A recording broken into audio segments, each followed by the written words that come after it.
We're joined now, of course, MASNsports.com, School of Roch, and everything else. He's got the streak going for him. Roch Kubatko with us. But, Roch, I mean, Zimmermann the fourth time, and Lyles saw them for the fourth time yesterday, but this is a much younger kid who is still learning his way through the AL East. What makes him so successful to this point to keep the team in some really tough games? Yeah, it seems like these teams play a series every week. I don't know if they're going to be able to maintain that pace. Getting a little tired of seeing them, but, yeah, I mean, you know, he's been really working on the secondary pitches, and the changeup has really been improved for him, working for him, and a lot of people are making the John Means comparison, of course. A lefty, the changeup became a plus pitch for him and really changed his career.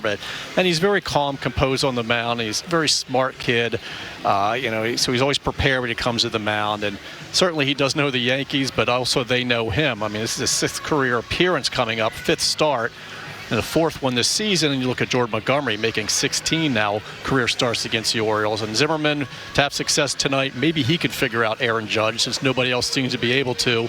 Judge is 5 for 11 with 2 home runs against him lifetime, but that actually doesn't sound bad considering the guy has 32 career home runs against the Orioles, and I think it's like 7 multi-home run games. He has 6 home runs in the last 7, so maybe you can just pitch around him a little bit. I don't know, roll the ball to the plate. You just, you know, you try not to challenge him. But Hyde was saying earlier, if you throw a strike, it's probably going to get hit hard right now. So Zimmermann's going to have to figure that out. Well, and that was actually going to be the next question for you here. Judge in particular likes fastballs. Zimmermann 387 against that four-seamer. I mean, do you contemplate pitching around Judge? You don't want to have that intentional walk every time, but you got to have something working for you. And like you said, the changeup is still, it's gotten better, but it's still a work in progress. Right, and you know, it's like the game kind of dictates that. I mean, people say, why do you give him something to hit? And sometimes you have to. There are situations where you can't afford to walk him. You try not to give him a good strike, but again, anything even near the zone right now, he's on. He's in his zone right now, and he's hitting everything extra hard. The fans are chanting MVP every time he comes to the plate.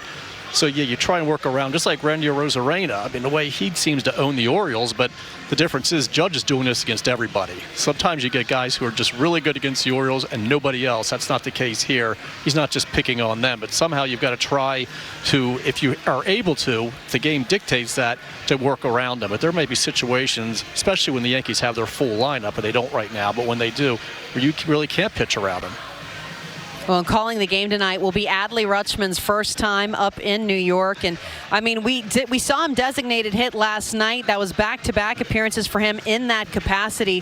Why take that first game off? I mean, what do you expect to see from him tonight, just maintaining emotions? Yeah, you know, he's so calm. Like, we were watching him in the clubhouse. You would think he was getting ready to catch at Ripken Stadium. He's just, you know, he's just so relaxed. And he was sitting in his locker. He was staring at a tablet. You look at, and Robinson Chirinos comes up to him. He has his own tablet in his hand, and he's smiling like he's trying to keep the kid loose a little bit. And they spoke briefly, and then they both walked out because they were having a meeting. And, you know, we talked to Chirinos later, and he said he was asking me a lot of questions like he always does. How do you normally attack these hitters? And one of the many reasons why his kid is so popular with the veterans in the clubhouse. I mean, they know #1 prospect in baseball, but he doesn't walk around like he knows everything. But the moment just doesn't get too big for him, and it is impressive. There's some national media here that's kind of been casually trying to stake out, you know, his locker, and he hasn't been around much. They want to talk to him. He's used to all the attention, but he seems to be handling this really well. And he had caught 3 straight days in Norfolk. He was off, and he caught Saturday, DH Sunday, but then had a catch later. So they were just trying to rest him a little bit last night. He'll be the regular catcher here.